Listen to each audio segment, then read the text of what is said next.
What's up, guys? I'm back at it again, and if it's not obvious what we're talking about today, if the color doesn't tell you anything, look no further. We're going to be talking about The Color Purple, one of my favorite movies of 2023. I think it's just so fantastic. I think there's so much healing. There's so many different things that you can go into. If I ask someone, what is The Color Purple about, and they only give me one answer, I'll tell them to go watch it again. If they only give me two answers, I'll tell them to go watch it again. There are so many layers to this story. And instead of just doing a typical review, I've decided to do a music review because musicals are one of my favorite genres of film, and if not my favorite genre of film. And this is The Color Purple, the musical version. Before we get into our video, please like and subscribe. Guys, it's free. It's free to subscribe. It helps me out. And I see you guys are watching, but you're not subscribing. So that would just be the next step. It's free. It doesn't mean anything. It just means that every time I upload a video, you click the bell button and you'll get a notification on your phone or laptop that, hey, Corny Daniels just dropped a video. Go watch it. There's no strings attached, nothing you have to do, but I would love it. It would help me out. It would make my heart warm in this new year if you guys would subscribe. So please. Now, this was originally a movie made by Steven Spielberg in 1985, and it had a stage adaptation in the early 2000s on Broadway. And famously, Fantasia, who is our leading lady, who is our Celie, was in that and did a great job. Not the original Celie, but she stood out, and they called her asking her, can you please be our Celie for the motion picture? This is a common theme now going around that we have a lot of movie adaptations of musicals. We just had Waitress come out. It was an original, just straight movie, and then it became a Broadway musical, and now the musical is a movie. We have Mean Girls coming out. That was a regular movie, then it became a musical. Now the musical movie is out. There's a lot of examples of it, but The Color Purple is the latest one, and amazing. Let's get into the music. This is going to be a series because there's so much I want to talk about and I won't be able to do it all in one video. So we're going to do part 1, The Color Purple musical breakdown. I also want to do a little disclaimer. When I do a breakdown, I'm going to be pausing the songs a lot to talk. I'm going to be doing analyzation. So if you want to hear the song in full, this is not the video for you. Go listen to it and come back and listen to my review because I'm going to be pausing and stopping and talking. So just so you know, that's what my type of analyses are.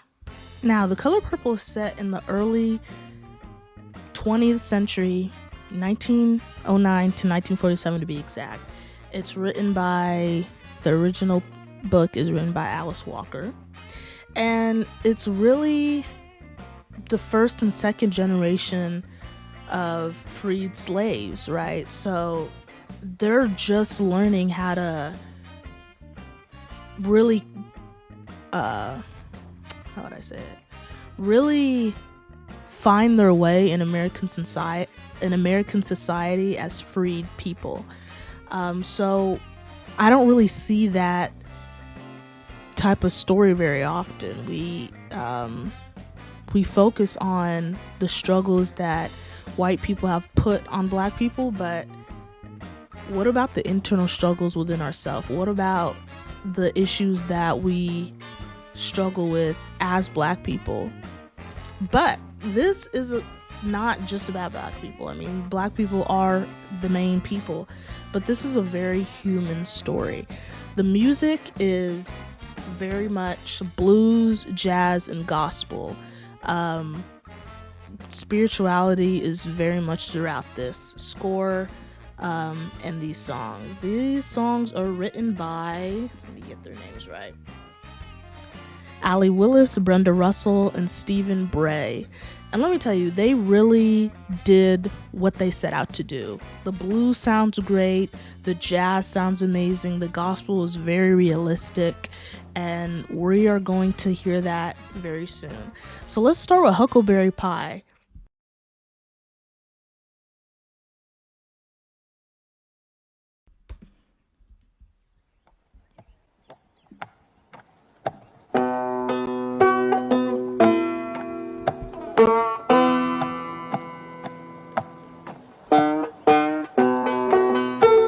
Now, this ties into the very first scene that we see in the movie. So this is not like a bunch of stuff happens and then the music just comes out of it.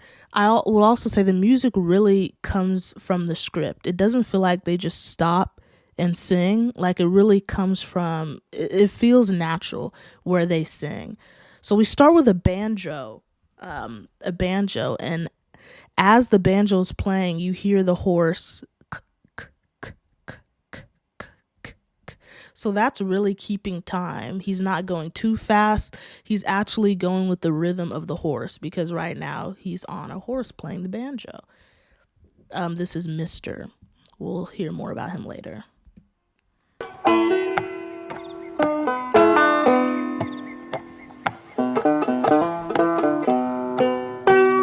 You hear the gallop, keeping time.